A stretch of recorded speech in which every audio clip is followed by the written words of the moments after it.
In today's tutorial, let me show you how to do a round baby blanket that has 10 points, and this is a really easy pattern to be able to follow. It's just a matter of getting started so that you have the repeat pattern to work with. Welcome back to the Crochet Crowd as well as Yarnspirations.com. I'm your host Mikey. Today we're going to be making a round baby blanket that has 10 points just like you see here. It's all a matter of getting started properly, and once we get beyond round number 6 it becomes a repeat pattern, and they have 7, 8, 9 and 10 just as a courtesy to show you how the afghan is growing. So within today's tutorial I'm going to get you to that point in this tutorial where you can actually start doing the repeat on your own. It's very easy and I'm gonna take you through this step by step, but let's look at a smaller sample that I've done and let's cover that next. So here's a smaller example, and this is just gonna get you to the rounds that we need to do in order to do the repeat, and it really does turn out really quite nicely. And once we get on to round number 6 you're going to notice that each round will then increase as we go along. So once we get here, do you see how there's 4 double crochets that sit by themselves before the point, and the next one there will be 5. 1, 2, 3, 4 and 5. What's in the next one after that? There'll be 6. What's in the next one after that will be 7. So what I need you to do is that I need you to get to this spot here so that you can do the repeat pattern, so you can have a full-size afghan. And it's just a matter of how we get started in order to make this work. So let's just talk quickly about the yarn. You're going to need a 5mm size H crochet hook today. You can use the yarn that it's prescribing today if you wish. It is the Bernat Super Value ombres, and what I'm gonna do is I'm gonna substitute with Caron Simply Soft sparkle yarn, and it has a little bit of sparkle. It can be kind of fun at the same time, and either way, no matter what your yarn you use, as long as the yarn complements the hook, you can make this successful each and every time. Let's begin to do this work. Let's begin with the slip knot. Slip knot's quite easy, and we're going to begin. So let's chain 5. Remember, the 1 on the hook never counts as 1. So 1, 2, 3, 4 and 5. Let's make a ring by inserting the hook into the beginning chain, yarning over, pulling through to have that first ring on here. So let's use that ring and let's begin round number 1.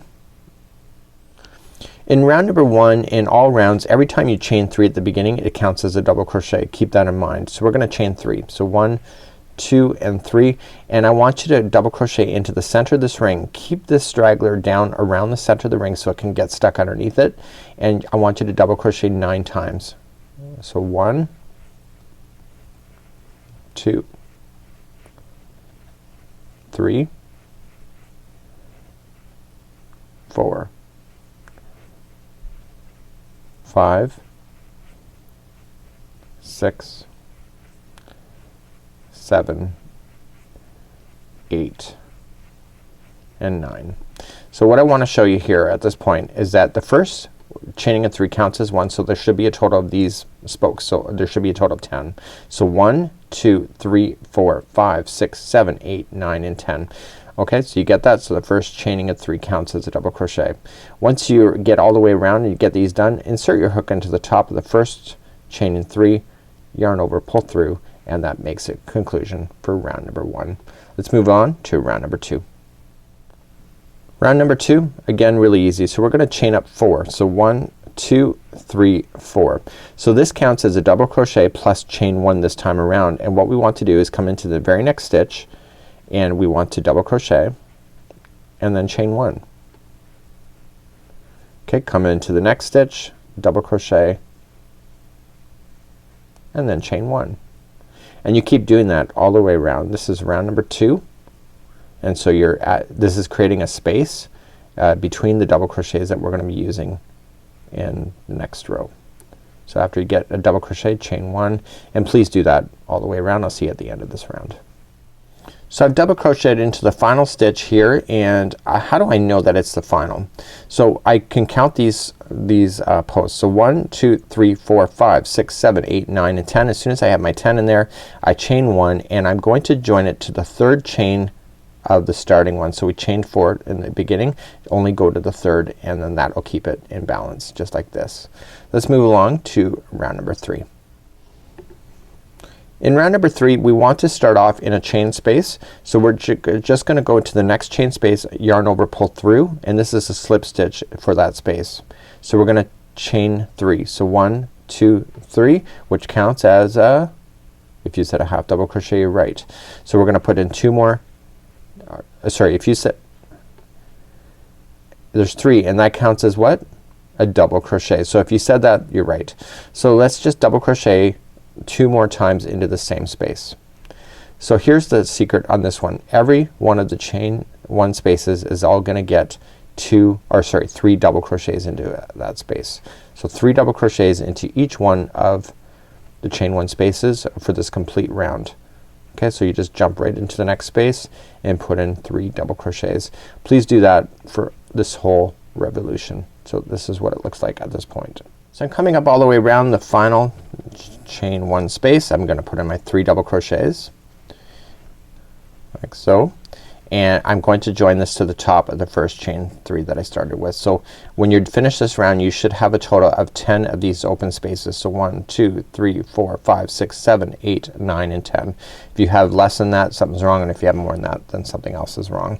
Let's move along to round number 4. In round number 4 we're gonna start to make the points area. So we're gonna do that next, round number 4. In round number 4 it's all about creating the spaces that we need in order to do the points, and so we're gonna begin to do that. So we're gonna chain up 3, which counts as a double crochet, and then in the very next stitch available to you, you're gonna double crochet. So the repeat patterning on this thing is that once you get that done, you're going to chain 2, 1 and 2, and you're going to skip 1 stitch and then double crochet into the next 2 stitches. Okay, then you're going to chain 2, 1 and 2, miss 1 stitch and double crochet into the next 2, and you're gonna do that all the way around.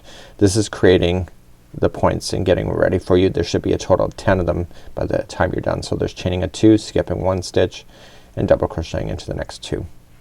So please do that for this entire revolution, and you can see that it's going to start creating some open spaces for you to be able to work with in the next round. So I'm coming up near to the end, and I'm just trying to follow the pattern as per what it says. Okay, so I'm almost done, so I can count the numbers. So 1, 2, 3, 4, 5, 6, 7, 8, 9 and 10. Remember that I have to chain 2, okay, and there's 1 stitch left which is left empty, and then I just join it to the top of the beginning chain 3 to bring it to conclusion, and that was round number 4. So you can really kind of see that it's coming together quite nicely. Let's move up to round number 5 next. So in round number 5 we're gonna start creating the points, and the points happen in these gap spaces, but we're not here in a gap space when we start, and that just makes sense for when you're gonna see it coming together. So it says to chain 3, so 1, 2 and 3, and you want to double crochet into the next double crochet here. Now every time you're into these 2, there's gonna be a double crochet into each one of these 2 as you go, but what's gonna happen in the gap space?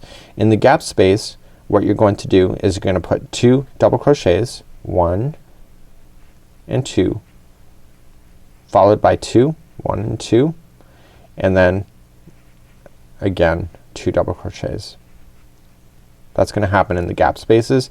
So these next 2 double crochets are gonna be each a double crochet, and then here we have a gap space again. So it'll be 2 double crochets followed by chain 2 and then 2 double crochets. So this is creating the foundation of getting these points started. So the next 2 are 1 double crochet each, and then you have another gap space. So it's 2 double crochets, chain 2 and 2 double crochets. Please do that all the way around. So now coming up all the way back around, and the final chain space is going to be 2 double crochets, chain 2 and 2 double crochets. So we've already done the first double crochets that are in the next 2. So this kind of finishes this off. Let's just join it at the top, and what we need to do for round number 6 is the repeat patterning now for the rest of this, and I need to give you tips on what to look for in order to keep the patterning consistent. So let's do round number 6, and then we're going to do another round for number 7 so that you see consistency. So every time you finish a round, what you need to do is you need to slip stitch to the next point space. Okay, now it looks like in this particular one, because we're so small, that it looks like you'd have to do a whole lot of slip stitching, but as you get more and more into this you'll see that you don't.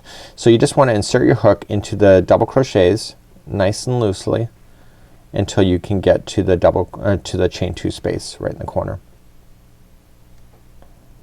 Okay, so in this case there was 3, and now the next one is into the chain 2 space like that. So now we're ready to begin. So whenever we start this rounds, we have to chain 3, which counts as a double crochet, and we double crochet again into that same space, followed by a chain 2 and double crochet again 2 more times. So the points will always have the same thing. So what you have to pay attention to is that whenever we come down onto these middle parts in between the spokes, okay, we have to ignore the 2 middle stitches in the row. Okay, so what we have to pay attention to the most, and the most thing that I had a hard time with this in the many first years, is that when you do this, sometimes this stitch kind of looks like it's covering over top of the first one, and you don't think to get into that, you jump into the second. Now it's obvious here because of the way that I got it positioned for you, because I have experience, but most of the times this first stitch looks like it's not even there. So you have to continue to go. So get that first stitch as for a double crochet, get the next stitch, and the 2 middle stitches that are next, you're gonna completely skip over them and just skip over to the next 2 on this side. So the advantage is that each one of the spokes or the points are gonna grow the same way. So you're gonna have 2 in a row before getting to the edge, just like you did over here. So once you're on the edge, you're going to do 2 double crochets, 2 chain, and 2 double crochet. Okay, so I've just done that, and so what I need to do then is I need to go in the middle again. So I get the first one in, okay, and the next one, and I skip over the next. Okay, so the next 2 I'm gonna skip and then come into the side, so it'll be 2 going up on this side. So here's the thing, every time you go around this, you're going to be adding 1 extra of these double crochets into there. Do you really need to count it? No, not really. You gotta just look where the 2 middle are. Now that you have a gapping space that you see here, when you come around, these 2 are gonna be the ones that you're gonna skip. Okay, so you can clearly see which ones that you need to skip next time. Okay, so we're just gonna do another point here and just review. So chain 2 and 2 in. So this time, again, just look for it. We're skipping the 2 middles. Okay, so you're just only gonna double crochet in the first 2, skip the 2 middle, and double crochet up on the other side. Okay, so this is the establishing of the points, and I want you to continue the same idea going all the way around. Let's go for round number 7 then, and then it's just a matter of repeating this until you get to the size of afghan that you wish. So it's quite easy from this point forward. So as you're coming back around, I'm just finishing the final point, and we want to just get in the first 2. We're skipping over the middle on the final. Okay, so skipping over the middle 2, and then you have 2 more on this side, so don't overlook that and make sure that you get the right 2 that are in there. Okay, so these are the final 2. That first one that we started off with was right into a chain 2 space. So we're just going to slip stitch it to the top of the beginning chain 3, and that concludes off round number 6. So any rounds now going from this point forward is just a matter of just getting bigger and bigger, and I'll show you how to do that next. So we're gonna have to slip stitch then to start off round number 7 and beyond. Slip stitch to the next one and slip stitch to the chain 2 space. So we're gonna chain up to 3, which counts as your double crochet. You're doing your points as normal, so there will be 2 in there, and then chain 2 and 2 double crochets in there. So this time what you want to do is that you want to go down, and you're gonna skip over the 2 middle ones. They're obvious because they're kind of leaning into each other. You want to skip those. So you're gonna just start on your first one and just look for where you need to stop. Okay, so in this case it'll be 3 in a row. Okay, so the next 2 are right in the middle. You want to skip those and go back up the other side, and there will be 3 going up this side. So every time you do a round, there will be another additional stitch going up and down. Okay, you're now into the point, same as what you already know. So my very first star I ever did when I was many years ago.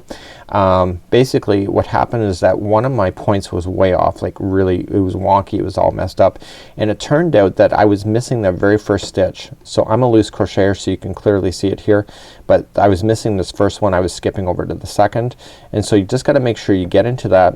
The other thing too is that if you're off by one stitch at any one particular row or round going all the way around, it messes with your counts for everything. So you're gonna skip the 2 middle, and so what I was happening is that on one side of the point I was having more stitches than the other side, so all of my points kinda just veered off into like a spiral.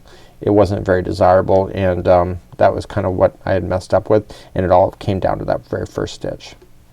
So you're just gonna keep on growing till you get to the size afghan that you wish, and this is really quite an easy pattern. It's just a matter of getting started, and as long as you know how to handle the points, what to look for and what to skip over in the middle from this point forward, you're gonna have success each and every time. So we're gonna skip the 2 middle and then come up down the other side. So in the very first time I ever did this, I counted every stitch as I was going up and down, but if you can visually look at it and trust in yourself, this pattern will go quite simple at that.